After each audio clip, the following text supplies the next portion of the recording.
نماز تسبیح یہ بھی ان مسائل میں سے ہے جن پر عام طور پر دینی طبقہ بڑے جھگڑے کرتا رہتا ہے اور ایک دوسرے کے خلاف بیان بازی اور فتویٰ سازی کرتا رہتا ہے.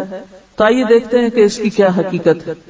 کہ بعض اوقات جماعت سے بھی لوگوں نے پڑھی اور جن پڑھانے والوں میں میں خود بھی شامل تھی، اگرچہ اب میں اس کو بہت عرصے سے بالکل ترک کر چکی ہوں، کیونکہ افضل یہی ہے کہ جماعت سے یہ چونکہ نہیں پڑھنے کو کہا گیا تو نہ پڑھی جائے. اگرچہ کئی نفل نمازیں جماعت سے بھی پڑھی جاتی ہیں، جس میں نماز تراویح بھی ہے اور کچھ اور، کہ لوگ اس میں پھر خود نہیں گن سکتے، نہیں پڑھ سکتے، تو بعض اوقات وہ آسانی سمجھتے کہ چلو، اور بعض لمبی نماز اکیلے پڑھنے مشکل ہوتی، سب کے ساتھ مل کے پڑھنے.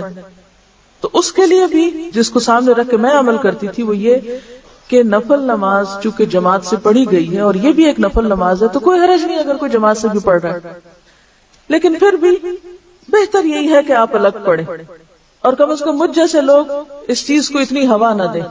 جب تک اس بات کا مجھے نہیں علم تھا کہ زیادہ پسندیدہ یہ ہے، اس وقت تک میں خود اس کو جماعت سے پڑھاتی بھی رہی ہوں اور پڑھتی بھی رہی ہوں. تو افضل کیا ہے؟ اکیلے پڑھیں. تو اس میں یہ ہے کہ بہرحال پھر بھی میں یہ کہوں گی کہ نفل نماز کی چونکہ جماعت سے پڑھنے کی رخصت موجود ہے، تو کبھی اگر کسی نے ایسا کر لیا تو ہم اس کو حرام یا بدعت یا ایسا نہیں قرار دیں گے. جس چیز کی ایک گنجائش کہیں موجود ہے تو کبھی دین کے فائدے میں اسے کر بھی لیا جائے تو وہ کفر میں شامل نہیں ہو جاتا. یا تو یہ نا بالکل ہی دلیل نہ ہو کہ نفل نماز کی جماعت کی دلیل ہے ہی نہیں، پھر تو غلط ہے. لیکن اگر دلیل ہے، جیسے عثمان بن مالک کی روایت میں آتا ہے، انہوں نے اپنے گھر کے ایک حصے کو مسجد بنانا چاہا تو آپ کو دعوت دی، آپ تشریف لائے، سب لوگ اکٹھے ہوئے تو آپ نے فرض نماز کے علاوہ ایک وقت میں نفل وہاں باجماعت پڑھائے. اسی طرح حضرت انس کے گھر گئے کہ آپ حضرت انس آگے تھے، پھر وہ پیچھے خاتون تھی.